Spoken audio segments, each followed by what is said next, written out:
Now today I'm going to ignore the historical confusion between Mothering Sunday and Mother's Day and just talk a little bit about motherhood. Of course, as you will not be surprised to hear, I have not experienced pregnancy myself, nor undergone the pains of childbirth. But like everybody else, in some form or other, I suppose I'd have to say I've been responsible for them. I'm going to begin with the reading set for today, or one of the readings set for today, which is from Exodus chapter 2. In this reading, which is the beginning of the story of Moses, the Pharaoh of Egypt is concerned about the immigrant workers who are overbreeding in his country, and he's worried that they're going to swamp the country and take over. A familiar concern, you might think. Also sadly familiar is his decision to deal with the problem by a genocidal policy of killing all the male children born to the Hebrews, the immigrant workers in his country. One of them, at least, is saved, and that is Moses, whose mother places him in a basket and sets him by the side of the river Nile amongst the reeds. I'm not going to explore the similarity between this story and that of other Bronze Age heroes whose birth narratives involve being placed in baskets by rivers, but concentrate on certain themes that this story throws up. The little baby Moses is discovered by Pharaoh's daughter, who comes upon him and is overwhelmed with pity. Moses' sister, who's later named as Miriam, watches from afar. And when Pharaoh's daughter, overwhelmed with love for the child, decides to take him into her home, Miriam cleverly offers to find a wet nurse for the baby. Pharaoh's daughter agrees, and Miriam promptly returns with Moses' own mother, who is thereby paid for nursing her own child. A trick whereby the oppressed underclass manage to pull a fast one on their oppressors.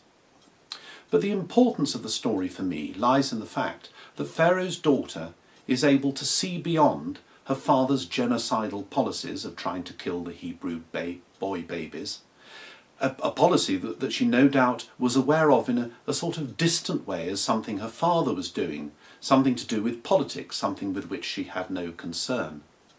When she actually came across the results of this genocidal policy in the form of this baby who's been rescued, she sees not a hated immigrant, not an alien child who is a threat, but just a baby, and she's overwhelmed with love for this baby in her heart, and brings him up as her own.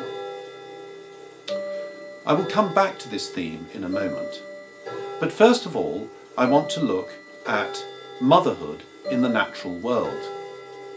There has been in previous years a debate among those who observe animal behaviour, a debate involving whether there is ever any genuine altruism, any giving in nature, or whether nature is fundamentally selfish, with everything out for itself, nature red in tooth and claw, a war of each against each. Now, it would seem to me that apparent altruism in nature is anthropomorphic.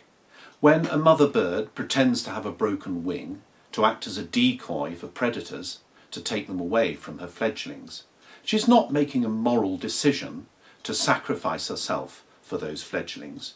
She's acting purely instinctively. And yet self-sacrifice is genuinely occurring because she may sacrifice her life as a result. By the way, it is equally anthropomorphic to talk of nature being selfish. To talk of our genes being selfish is equally unhelpful, as if our genes are selfish little people living in our cells, duping us into thinking that we are doing things for our own purposes when in fact we're doing things for theirs. Genes are surely no more than codes which select for certain characteristics which will be handed down from generation to generation, thus enabling life to continue.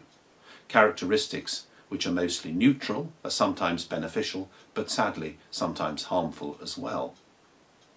So even though it is anthropomorphic and unhelpful to talk about nature being either selfish or self-sacrificial, yet just as creatures seek their own survival, and why shouldn't they also engage in instinctive self-sacrificial behaviour, especially mothers among birds and particularly so among mammals, where the investment of the mother in the conception, the gestation and the birth of the offspring is quite considerable.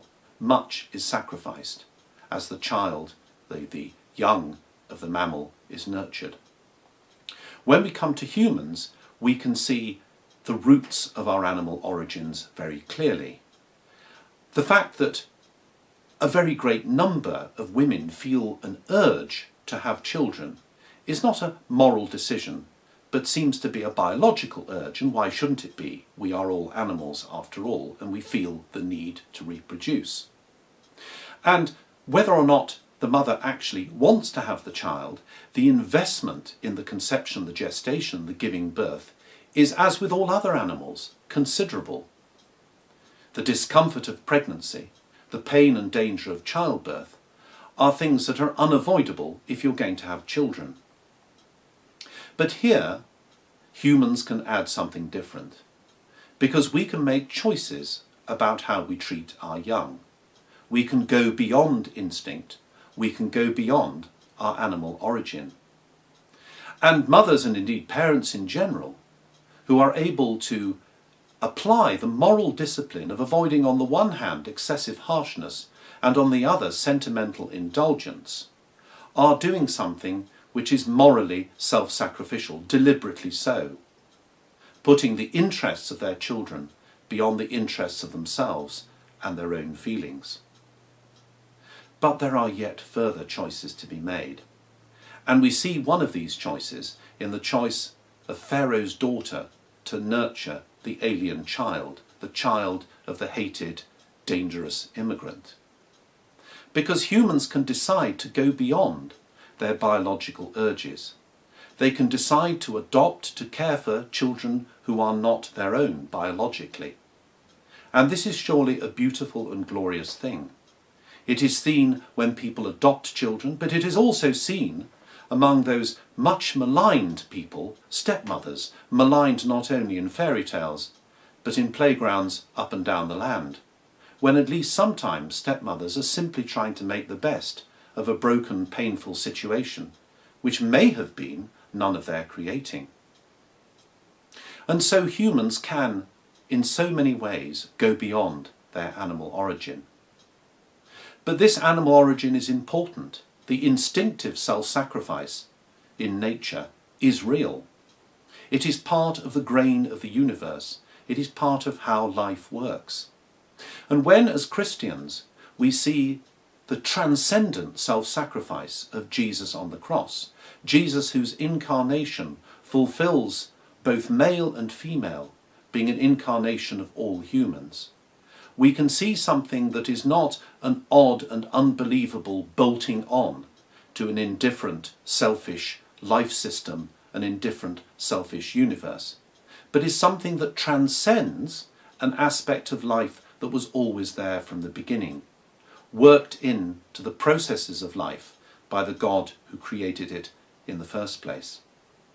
And so the self-sacrifice of Jesus on the cross is not something odd and strange, but is something that was there in the beginning, in germ form, even in the instinctive self-sacrifice of the mother bird with her pretended broken wing, acting as a decoy to protect her fledglings and bring them to life, as the self-sacrifice of Jesus on the cross, in my belief, opens the way to eternal life for us all.